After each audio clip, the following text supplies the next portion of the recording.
Happy holiday from Faraja Settlers Limited.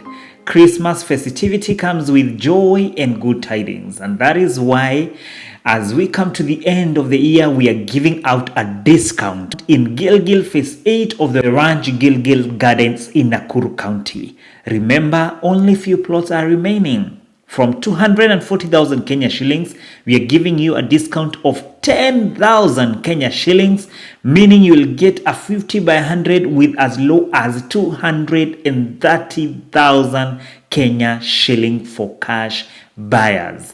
Remember, this offer lasts till the end of the year. Book your seat now by calling our number 0705 52 52 52, or you can visit our offices in Nairobi CBD along Ronan Gala Street, a building known as RNG Plaza, 5th floor, room number 4. Faraja Settlers Limited, your property is our priority. Merry Christmas and a Happy New Year 2024.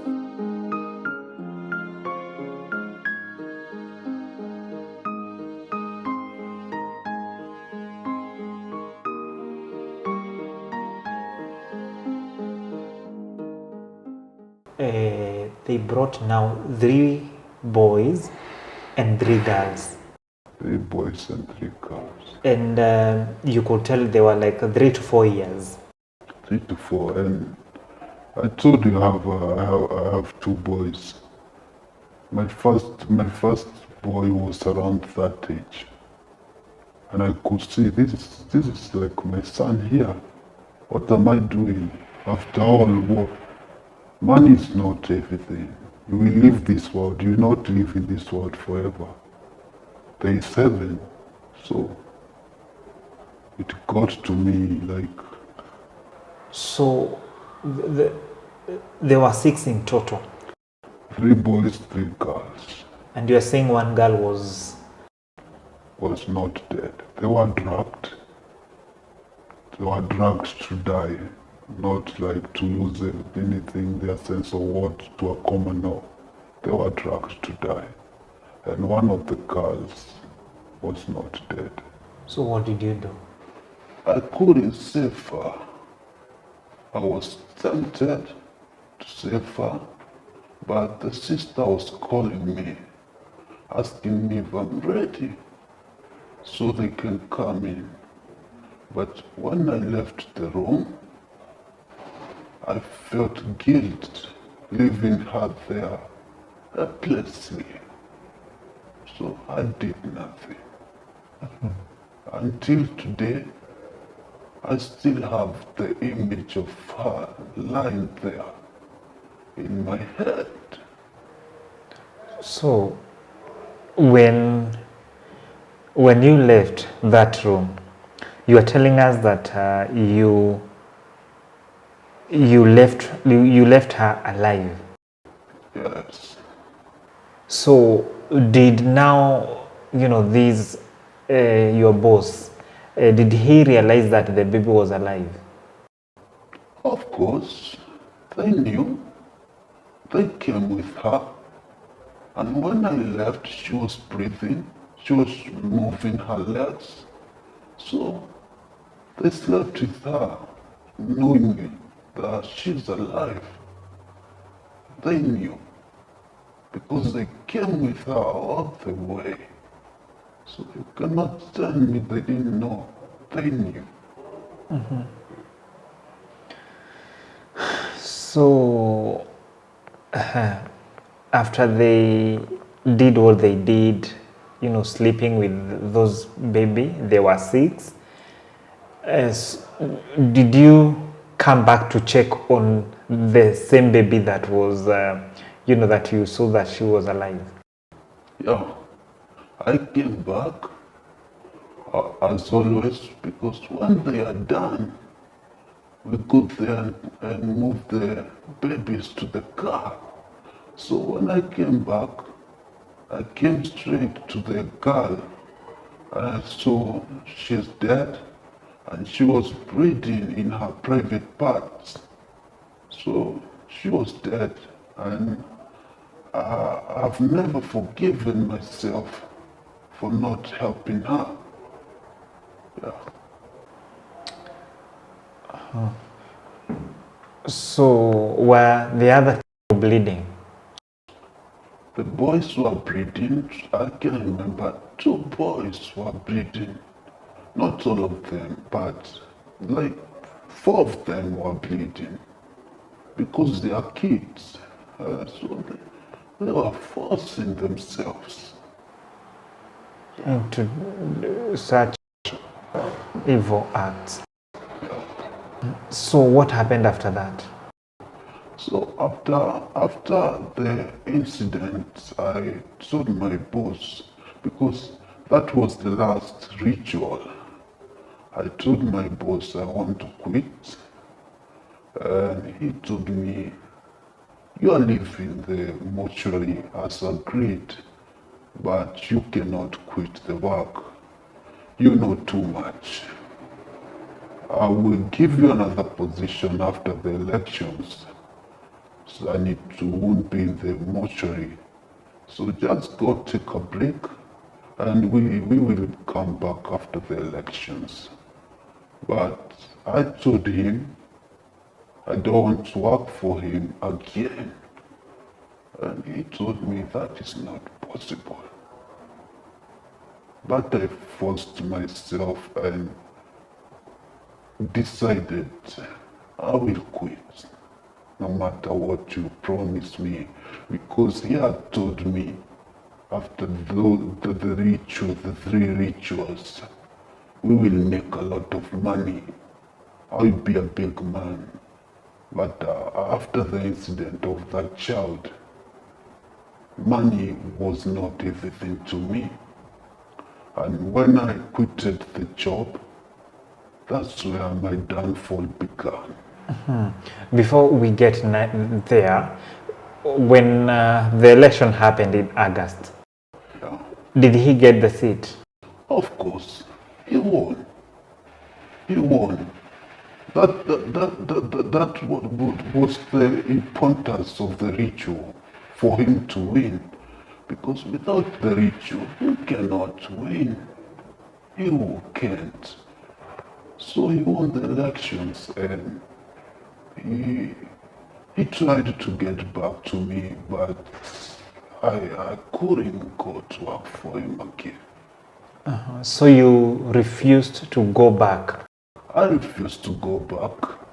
He sent some few men to come talk to me. And I told him I won't reveal it.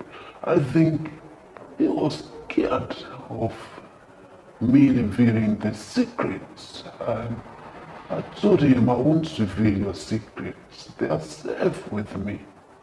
But I'm not coming back to work for you. No. No. And after I have refused to go back to his work, that things started happening to me. Before we get there, when he won the election, you had said that he had this behavior of still coming back to the people and telling people that God is the one who made him to win the election. Does it mean that he did the same thing? Was he mentioning God in all this? Of course. Not even after winning the elections. Even before the election, he was talking to God. He was talking about God. He could go to churches. Pastors could welcome him. He could leave money for them. It is something that is always happening. And I don't understand how it happens. And in those churches, the pastors are holy. How can you not see this man is evil? I don't understand. I also felt like the pastors were also part of that, because you can't tell me I sacrifice babies, I sleep with babies, I come to your church and give you money, and you are there clapping for me, taking my money, using the money, and you cannot see I'm not holy. How does that happen? Because he went after the elections, they did a party, they did a prayer, a very big prayer in the church. People celebrated him, they praised God. Nobody knew. Nothing happened to him. Yeah, people play with God nowadays. No, I think people nowadays fear death more than God. So you are saying there is a gap in the church where people are failing to discern spirits. Yes. No, I think people being so spiritual to see evil things, that thing has gone. Nobody has that power anymore. People are driven by money. And that's what I'm saying. People fear death more than God. Nobody fears God nowadays. Someone will go somewhere, sleep with someone's wife. Even a pastor will sleep with their wife and he will come to church and preach and nothing will happen to him. But tell the same pastor you will kill him. Trust me, he will stop sleeping with your wife because he fears death more than God. Powerful. People fear death more than God. That is the era we are living in. They are end times. Okay, so at this time, after the election, now that is the year 2017, August. At that time, you were still working for him?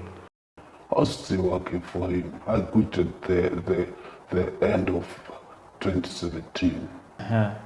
I decided now I won't do this again. If you want someone else to fix your mess, to clean for you, I won't do that. So this time that you are going to church, it was now after the election, immediately after the election? Yes. Now, I'm trying to ask myself this question because I would ask, you are doing dirty, business with him, and something like of conspiring with him to, do all these things. Yeah. You as Harun, were you like initiated in any ritual that you are aware of? Let me tell you something.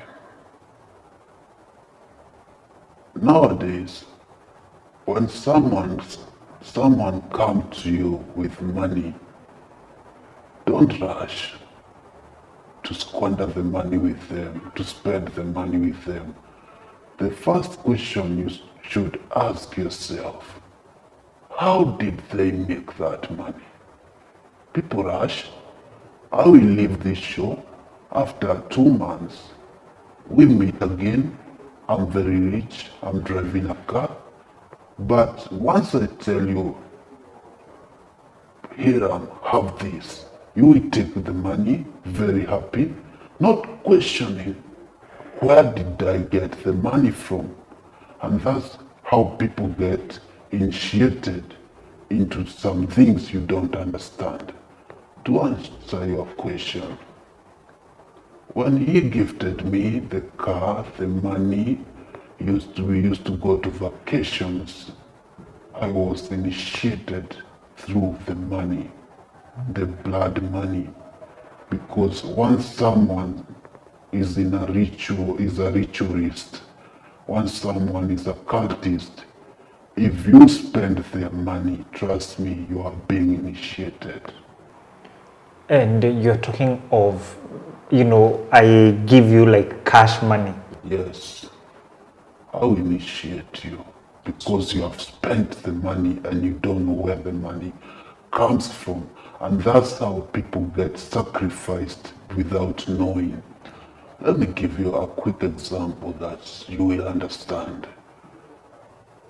You see, in Nairobi or other places where the businesses are competing and you want someone else to fail, what do? You will go to the shop, ask for change. Once that the other person gives you the money with their hand. You don't use the money, you fold that money and take it to witchcraft. You go and bewitch the money.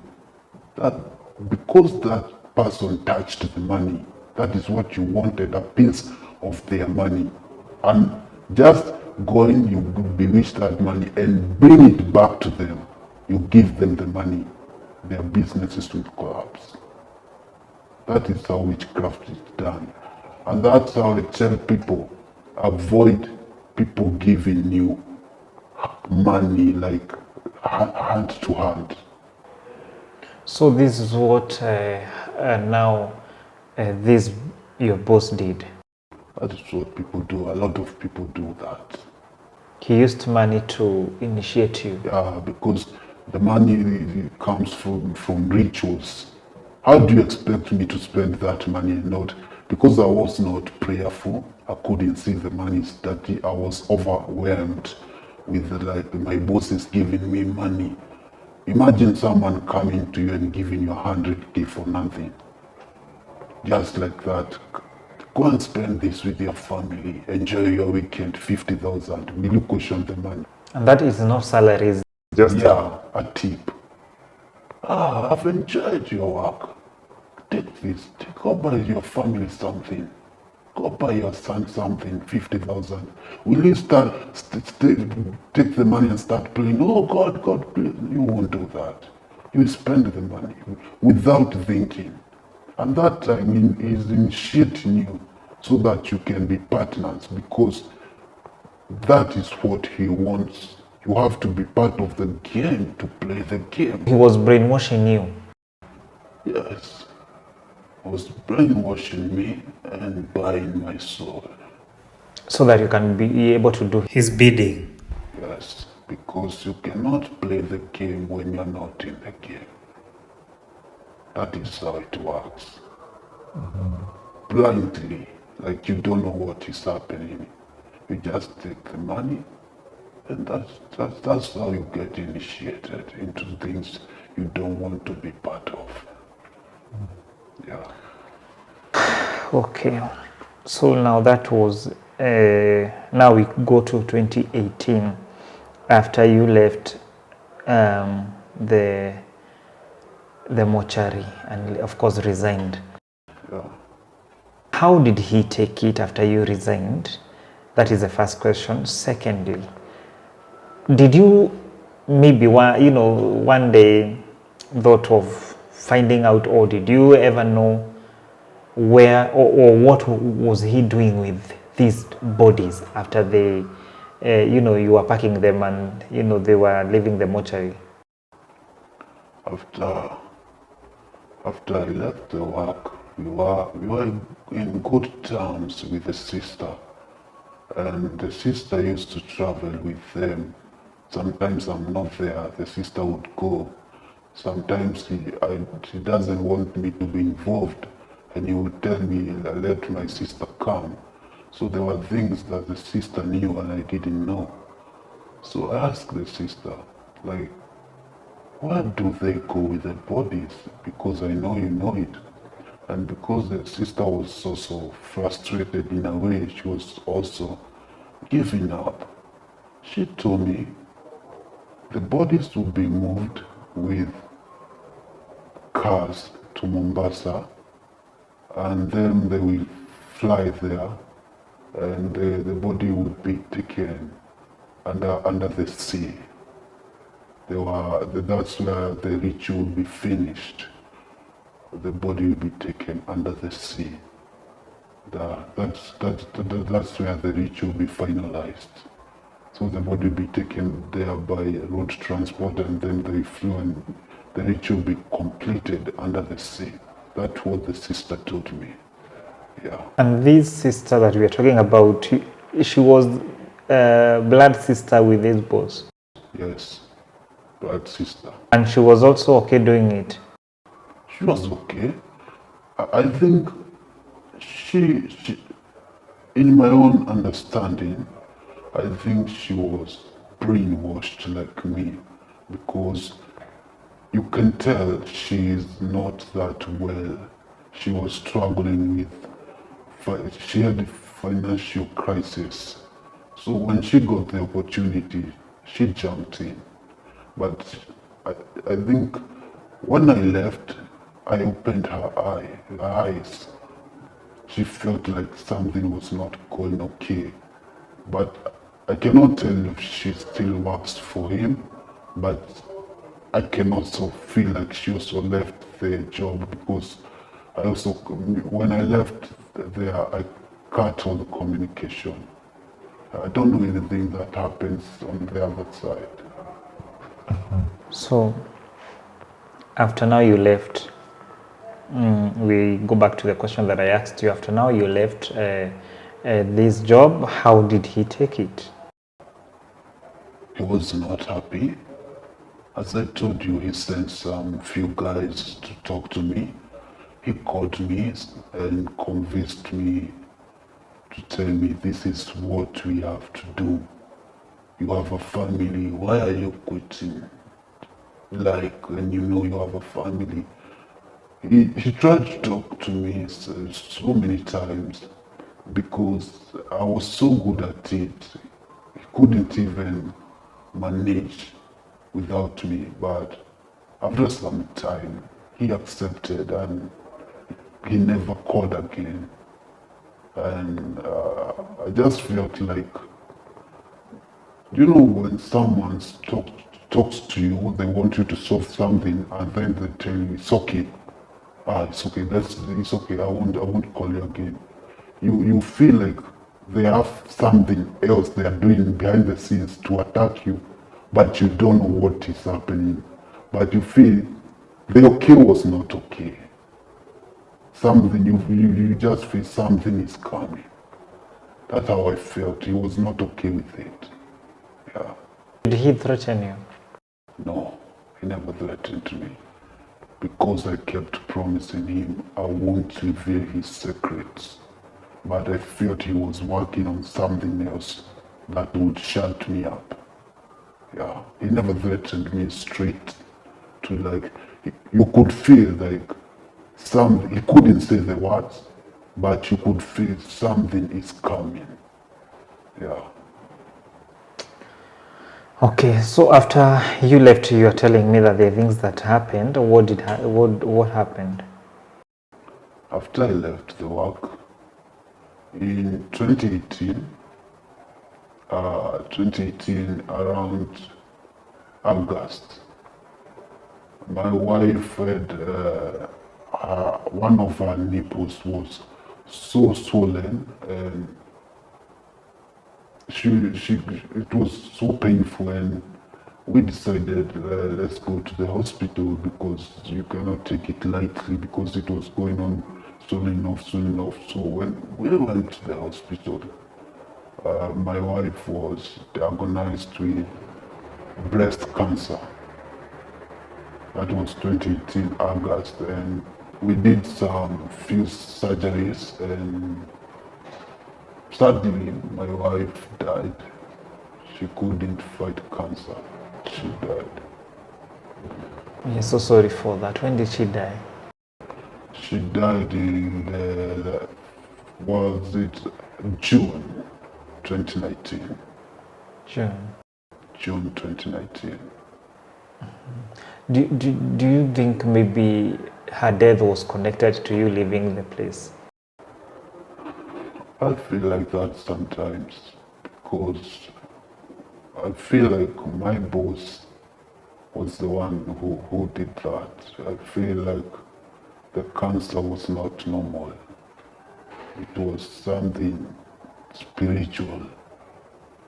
It was an attack from the other side because I refused to go back. You know, they have powers. They can send a disease to you. So I felt like the death of my wife is all my doings. I caused her death because of leaving the other side. There are, you know, in everything you do in life has a consequence. So that I felt like it was an attack from the other side. Yeah. So after now Habario, you are the, you are doing everything now for your boys. Also, I'm taking care of my boys after. I also tried to talk to one of my sisters to come, my younger sister, to come and stay with the boys. And she came, she took care of them because she was also in college. So it was easy for her. She could go to college and come back, She lived at our place. She was helping me with the boys. That process, the process of my wife being sick, the surgeries, so I lost everything. I was selling all my properties because cancer takes a lot of money away. So that's where now my struggle started after that process of my wife. I started struggling financially because I spent a lot of money with my wife. That's when I started struggling. And to make it even more sad, I was also diagnosed with lung cancer. When was that? That was the beginning of 2020. February, I was diagnosed with lung cancer. And I'm still fighting it. It has taken like everything from me. From owning a house to now renting a house. I've sold my two cars, the gift and the cows gifted the house. Now we live in a one bedroom where we rented one bedroom because the cancer, the process is draining me from my pocket. So I've sold everything. I'm struggling, still fighting. Yeah, you can see if you knew me before, I didn't used to look like this. I've lost a lot of weight, fighting the cancer. So that is my state right now. It's fighting the cancer. I've lost my wife. My boys are still in school. So that is what's happening to my life right now. I'm struggling. I won't lie to you. I'm struggling. But I don't regret. Are you working? I'm not working. I don't have the strength to work. Most of the times, I don't work. My family, they are helping me. Yeah. So who pays for your house? My family, I have friends. Some friends come to some people are standing with me. Some people who know this story, the church is supporting us. The church is educating, is paying the school fees of my kids. So it's just a struggle. I'm just surviving, but people are coming in for me because I've told people the story. Some people I trust, they know what is happening. So we are just surviving and fighting. Yeah. We are very, very sorry for what you have been going through. And did you maybe think, of all this scenario, did you think maybe it was this ritual that they did on you needed deliverance? I was delivered.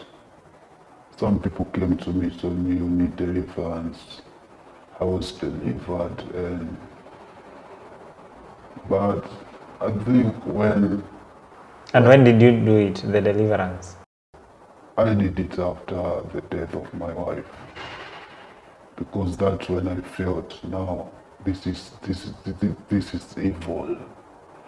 This is Satan at work, and people told me you should go and be delivered because you don't know what will come next. I was delivered because I was on the edge. I was losing my property. I was selling things. I was traumatized. You know, the downfall can traumatize you. Imagine you selling things you have bought, selling your properties. It is very traumatizing. Losing your wife, and back in your mind, you know this is something evil happening. So I did deliverance. I did deliverance after my wife died. Yes. And do you think maybe it worked um, because after the deliverance, that is when now you were diagnosed with lung cancer? I think God works the way He wants. You cannot control God. You don't expect God to work the way you're planning. I think it worked because I'm still breathing. Trust me, I could have been dead by now. So are you saying maybe whatever has happened in your life are maybe the repercussions of the things that you are doing? Yeah. Sometimes I feel like God is keeping me alive for people to learn from me, for people to see that money is not everything. I feel I'm going through everything for what I did, for people to see it, because I had some rich friends. They have all left my life. I used to go to places with rich people. Nobody talks to me. People have seen my downfall, and it's a lesson. People are learning from me, and that's why I'm still alive. You don't know. Maybe that's how God works. He saved me for people to see it's not all about money. There is something bigger than money and power. It's a lesson, I can say that. People are learning from me. Yeah. So you cannot say that it's a punishment. More of a lesson. I cannot call it a punishment because there are things I feel like I want God to forgive me so much. Like, it's something I pray, like, I want my connection with God to come back. So whenever things happen to me, they test me, I suffer. I feel like God is punishing me, making me a lesson so later on I can come back to Him, have so learned, like I know I cannot go back to that. It's more of a punishment, more of a lesson. I cannot term it like a punishment because I also feel I need to pay for my mistakes. I cannot term it like a punishment. It's more of a lesson, more of a punishment. It is there in between. And so I also hear voices when I sleep. It's something I struggle with. I forgot to tell you. I struggle with voices. I can sleep sometimes. I can hear the kids. I can hear the voices of people who are brought to the mortuary. Sometimes I can sleep even during the day. And when you sleep, you see some things, but they are not there. You are just sleeping, but you are feeling like you are in another world. You are communicating with people who are not there. So it is all in your head. It is all in my head. I struggle with sleep. I struggle with sleep because whenever I close my eyes, I start seeing things. The guilt. The guilt of my wife dying, seeing my boys. My boys ask me sometimes, they tell me we wish mom was here. she could be helping you with this, she could be taking care of you, but back in my head, I know my wife was taken away by the people from the other side. It is so much I got so much in my head. It is something you cannot let go. You cannot flush out the memories. So you are sure that your wife's sickness was brought by your boss? Yes. And what about your sickness? Do you think maybe he was the one who brought it? Yes, I can say that because they don't want me alive. Me living is a threat to them. It's a very big threat. They want me out. And since they cannot come and kill me, I don't know why, they want to see me suffer. They could have used a bullet, it's more easier.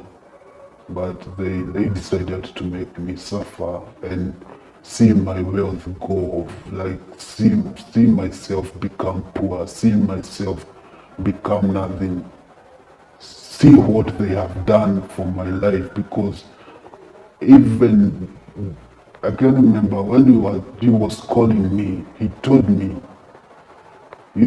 you have gotten to a point you don't see that I've changed your life. One day you will realize how much I had changed your life. So it's part of the game. They want to see me they want to see me poor. You know, someone can be wanting you dead, but they want you to suffer before you die. It gives them joy. And why do you believe that and yet you say deliverance worked? It works, but you know when you are sick, and what makes me think it's them is because of my wife. Well, how my wife was diagnosed with breast cancer, it was something you cannot explain. She just wakes up and she had a swollen nipple. How do you explain that? Something comes out of nowhere. Nobody in the family has cancer. After her death, now I have lung cancer. How do you explain that? Tell me. How do you explain that? What stage are you? I'm in the third stage. I'm in the last stage. I think I'm in my end days. You know, I'm watching my life fade away. Haron, what keeps you, going and moving forward? My boys. Even if I don't have much time here,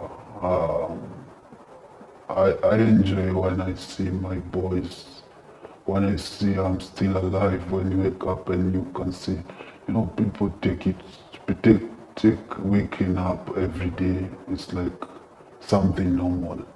For me, when I wake up and I see my boys, I'm motivated because I'm still here with them. Well, back in my mind, I know someone wants me dead, so I feel God have given me another day, so I feel motivated when I spend time with my boys. It's my boys, my family, they keep me motivated, because waking up for me every day, it is not normal. It is not normal. So, as we come to the end of the show, maybe you can tell us, do you believe that, people can be so evil in a way to send diseases like the one that you are suffering from, like cancer, to another person? It is there. Trust me, people do that. People do that.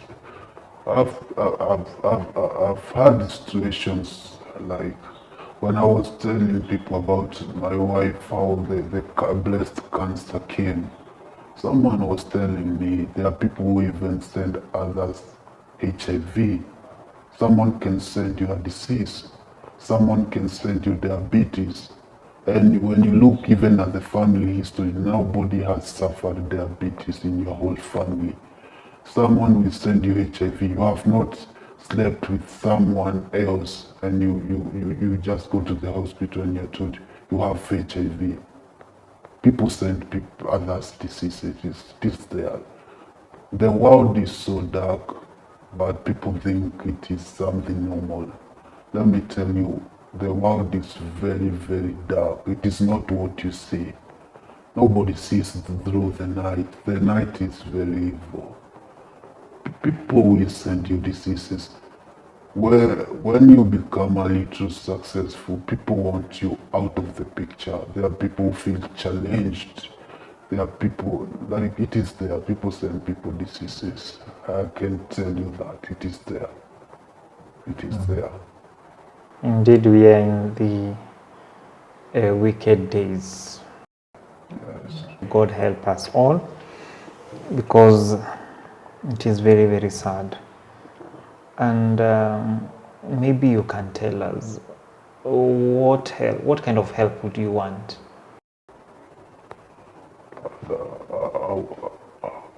I don't think I need help. What I came here for is to open people's eyes and people to learn that money is not everything. People have given money so much power. To an extent, people value you not for who you are, but how much you got. Money is not everything. I've seen money, I've enjoyed money, I've touched very, very big money. People I've even went back home with 4 million in cash. I won't lie to you, I've touched money. But money is not everything. Work on your connection with God. There is another life after this world, and people keep on forgetting that. People are worshipping the money. People are losing themselves because of the money. You want the good life, you want this, and you forget yourself. You disconnect with God, thinking money will save you. And trust me, when you die, you won't even take the money away. You just go down with just a small box, but you have no connection with God. So you have lost your soul for nothing. You have left the money behind.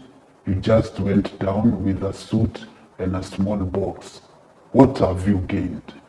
The only thing you have left behind is people saying, he was a rich man, but you have no connection with God. People should work on connecting with God. He's bigger than money. Yeah. Indeed, indeed, indeed. And as we conclude, did you forgive yourself? I have not forgiven myself. I don't think I will ever forgive myself. That is something you can, I can't carry myself to forgive myself. You learn to live with it. I live with the mistakes. I watch myself suffer. What I'm working on is people learning from me. And that's why I called you, because I want people to see the bigger picture. I want people to learn from me. Not everyone will come here and do an interview and expose themselves. No, not everyone. But for me, I feel now it is time for me, because I know I don't have so much time. I just want to open people's eyes before I leave this world. Did you forgive your boss? I've forgiven him. I also feel I was greedy. I cannot blame everything on him. I also feel I was greedy, and I've forgiven him. When his time comes, he will also explain himself. He will also take his mistakes. So I've forgiven him. His time will come. He will be exposed. Things, everything that happens under the sun will come to light. Yes. You are right, and this is a very, very sad ordeal, but I know that whatever you have said, it is true that every dark thing that is done in secret, one day it shall be exposed out there. And to him, we can just tell him that God, is God of justice. And those children, those innocent young boys and girls, and maybe many others that we don't know. And maybe not only him, maybe we have so many people who are in businesses, men of God, who are calling themselves men of God, people doing evil things and wicked things in the eyes of God and not forgetting in the eyes of men. It is very, very sad, because whatever you do, just know that you will not live in this world forever. There will be a time, that, as he has said, that you will be in that box and your deeds will follow you. Ask yourself, what deeds will follow you? Is it good deeds or bad deeds? And you have mentioned a verse that I will close this show with. It is in Mark 8, verse 34. And of course, you can get it in Matthew chapter 16, verse 26. And it says, what will it profit a man if he gains the whole world, yet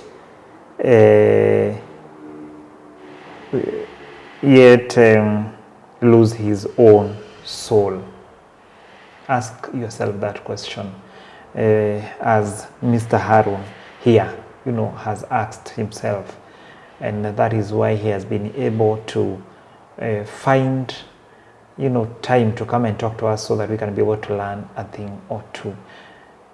What shall it profit a man if he shall gain the whole world and lose his own soul? And for me, even when he talked to me and he told me that he will be, coming to share his story, I thought maybe he wanted help, financially, because of what he has been going through. I thought he will come here and ask for money, tell people that he's sick, of course, even the children, that is what I was thinking, only to come and realize that his real intention was to enlighten people of what he has been going through, so that somebody can learn from it, or can learn from his own mistakes and makes the right choices in life. Because every thing that you do in life, it has consequences. And he said that he did not want anybody's money, because he knows what money can do. And we respect that. Now, as we come to the end of the show, what can you tell somebody who maybe is listening to you today, and he or she is trying to get in, such evil ordeals? What I can say is, don't rush your time. Wait for God's time. People are trying to be God. You are trying to rush your time to want to make it so fast, when God's time is not yet. Trust me, you will rush, but if God has not yet decided it's your time, you will suffer. Do your thing, do what you're doing, pray, go step by step. Don't watch other people's wanting to be like them, and you don't know what they are doing behind the scene. Little step, little by little, you get to where you want to go. Wait for God's time. Don't try to rush and try to be God, trying to rush your time. Just wait for God's time. Everyone in this world is a star, and when your time comes, nobody will stop you. When God says it's your time, you will get that money, legit money, and you will enjoy no matter how little it is. Yes. Wow. I don't think I can add anything from what you have said, and indeed, your counsel is very, very full of wisdom, and I think everything in life has a reason. Maybe you were born, or you had to go through all that for a day like this. Maybe somebody will listen to you, and you would have saved a soul. And I'm sure with your counsel, speaking to people, it will make a change in so many people's lives. As he has said that I'm taking quotes from you because, it is full of wisdom, that every soul, every person outside there, has a star. And when, your day comes, your star will shine in your own time. Don't rush things. Take things, or maybe take a day at a time. And when your day comes, nothing will stop your star from shining. Thank you so much, Mr. Harun, for enlightening us, for giving us this platform so that we can be able to learn, because this is what I call learning. This is not for entertainment, this is learning. And because I've learned, I'm sure even you, our viewer, you have learned not just a thing, but so many things that will live in your mind, and even for generation to come. So thank you so much for watching. God bless you. Till next time. Bye bye, and Merry Christmas and Happy New Year 2024. I'm Hiram Naim.